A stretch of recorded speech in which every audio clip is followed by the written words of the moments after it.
तुमने बौद्ध धर्म की दीक्षा ली, 12,000 लोगों का बौद्ध बनाया, एक मंत्री रहते हुए तुमने ऐसा काम किया। अब तुम दो में से एक रास्ता चुन लो, या तो डॉक्टर बाबा साहब अम्बेडकर का रास्ता आगे बढ़ाओ, या तो डॉक्टर बाबा साहब अम्बेडकर की विचारधारा और बुद्ध की विचारधारा आगे बढ़ाओ, या फिर हमारे मंत्रिमंडल में मंत्री रहो। हमने काम इस्तीफा भेज रहे हैं, हम डॉक्टर बाबा साहब अम्बेडकर का मिशन चलाएंगे। केवल आपकी नौकरियां खत्म नहीं की, शिक्षा महंगा करके केवल आपके बच्चों से शिक्षा नहीं छीनी, बल्कि जितनी भी योजनाएं सरकार के द्वारा चला करती थी, जो डॉक्टर बाबा साहब अम्बेडकर की कुर्बानी से बनी थी, जिसको हमारे बाबू जगजीवन राम जी और उनके बाद के नेताओं ने कहीं ना कहीं आगे बढ़ाया था, पिछले 30 सालों में सारी योजनाएं एक एक करके दम तोड़ती जा रही हैं और हमारे नेतागण चुप्पी साधे हुए हैं। साहब अम्बेडकर जी ने अपने 5 में से 4 बच्चे गंवा दिए, अपनी जवान पत्नी माता रमाबाई को गंवा दिया, अपना पूरा जीवन जलाकर हमारे जीवन में प्रकाश देकर गए, पढ़ने का रास्ता बनाकर गए, रिजर्वेशन के माध्यम से नौकरी का रास्ता बनाकर गए, राजनीति में रास्ते खोलकर हमें विधायक, मंत्री, मुख्यमंत्री, राष्ट्रपति बनाने का रास्ता बनाकर गए।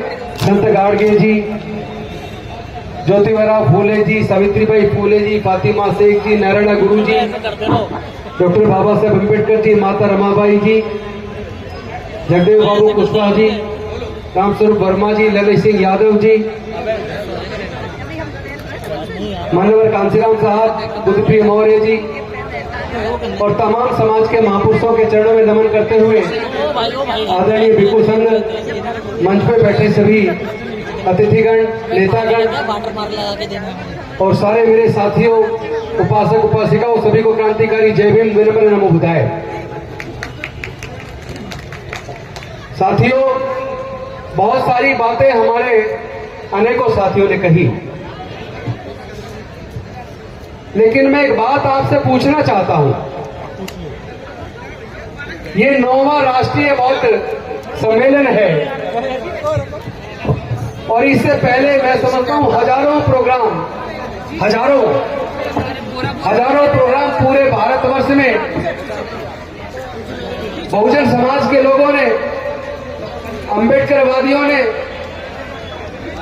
हजार प्रोग्राम पूरे देश में किए हैं और उन हजारों प्रोग्रामों को करने में हजारों करोड़ रुपए अब तक खर्च हो गए होंगे।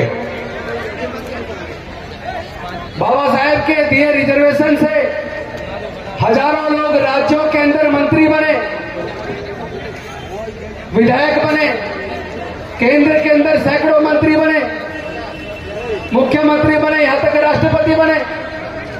लेकिन मैं एक सवाल आप सबसे पूछना चाहता हूं, जो मंच पे बैठे हुए उनसे भी पूछना चाहता हूं और जो नीचे बैठे हुए उनसे भी पूछना चाहता हूं, जो अकेले डॉक्टर बाबा साहेब अम्बेडकर हमें और आपको सबको देकर चले गए, क्या हमारे सारे विधायक, मंत्री मिलकर भी उसको बचा के रख पाए जो डॉक्टर बाबा साहेब अम्बेडकर ने दिया, या वो गंवा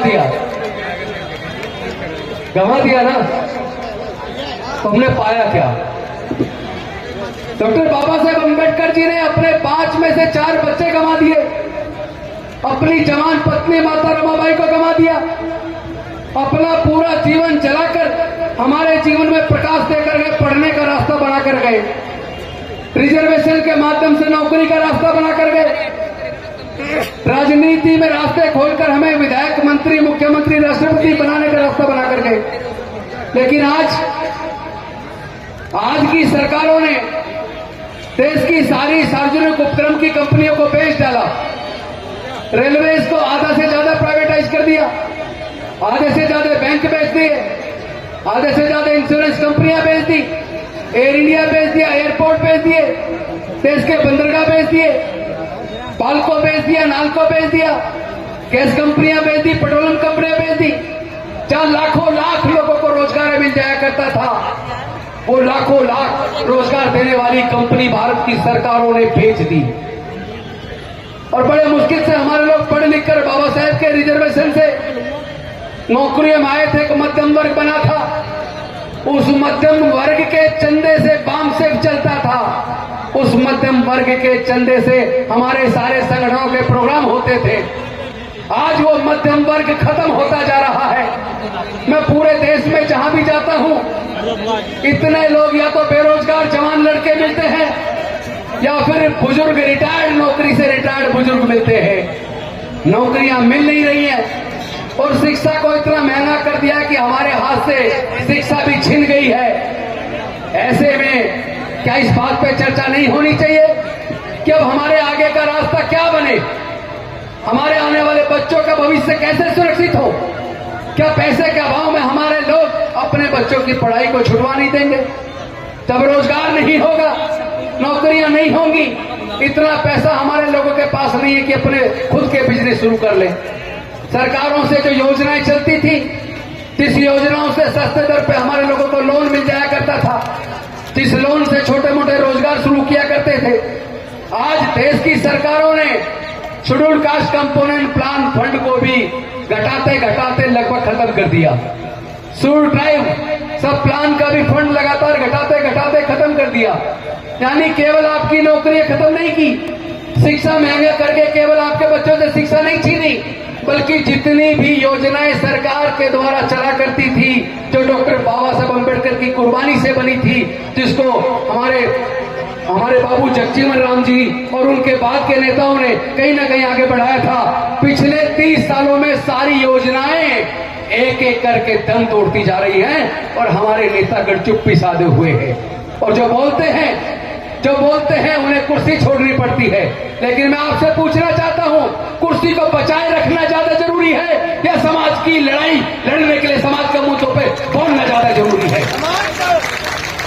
हमारे सामने विकल्प रखा कि तुमने बौद्ध धर्म की दीक्षा ली, 12,000 लोगों को बौद्ध बनाया, एक मंत्री रहते हुए तुमने ऐसा काम किया, अब तुम दो में से एक रास्ता चुन लो, या तो डॉक्टर बाबा साहब अम्बेडकर का रास्ता आगे बढ़ाओ, या तो डॉक्टर बाबा साहब अम्बेडकर की विचारधारा और बुद्ध की विचारधारा आगे बढ़ाओ, या फिर हमारे मंत्रिमंडल में मंत्री रहो। हमने कहा हम इस्तीफा भेज रहे हैं, हम डॉक्टर बाबा साहब अम्बेडकर का मिशन चलाएंगे। हमने कहा था तुम तमाम तरह की योजनाओं की बात करते हो, लेकिन मैं पूछना चाहता हूं, जितना 12वीं के बाद की एजुकेशन है, higher education, engineering college, medical college, law college, management college, architect college और तमाम वो प्रोफेशनल कोर्सेज जहां से लोगों की रोजगार के साधन बनते हैं, वहां तो एक एक डिग्री करने के लिए 10 लाख से 40 लाख तक रुपया चाहिए। हमारे लोगों के पास तो 99% के पास, SC ST OBC माइनॉरिटी के पास 99% लोगों के पास 10 लाख से 40 लाख रुपया खर्च करके एक डिग्री कराने का पैसा नहीं है। पढ़ाई छूट रही है हमारे युवाओं की, नौकरियां मिल नहीं रही है, आगे का बढ़ने का रास्ता बंद हो रहा है और हम केवल नकली राजनीति करते रहे, छोटे मोटे मंत्री MLA MP बन जाए, उससे क्या हासिल हो जाएगा? कुछ हासिल होने वाला नहीं है साथियों। इस लड़ाई को लड़ना पड़ेगा और ये लड़ाई कुर्बानी मांग रही है, ये लड़ाई कुर्बानी मांग रही है। आप एक बात याद रखो, इस अंधविश्वास पाखंडवाद ने पूरे देश को डुबो दिया और उसमें SC ST OBC और माइनॉरिटी के लोग ज्यादा डूब गए।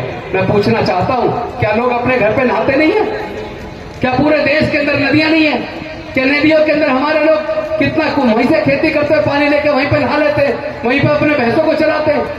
क्या मिल गया? क्या तरक्की मिल गई इससे? मतलब अंधे होकर पूरा सरकार ऐसे महिमा मंडन करने में लगी है। अगर इतना ही अच्छा तुम्हारा धर्म है तो पूरे दुनिया में क्यों नहीं फैला? पूरे दुनिया में क्यों नहीं फैला? लेकिन बुद्ध का धर्म पूरे दुनिया में फैल गया, बिना पैसे के, बिना किसी लालच के।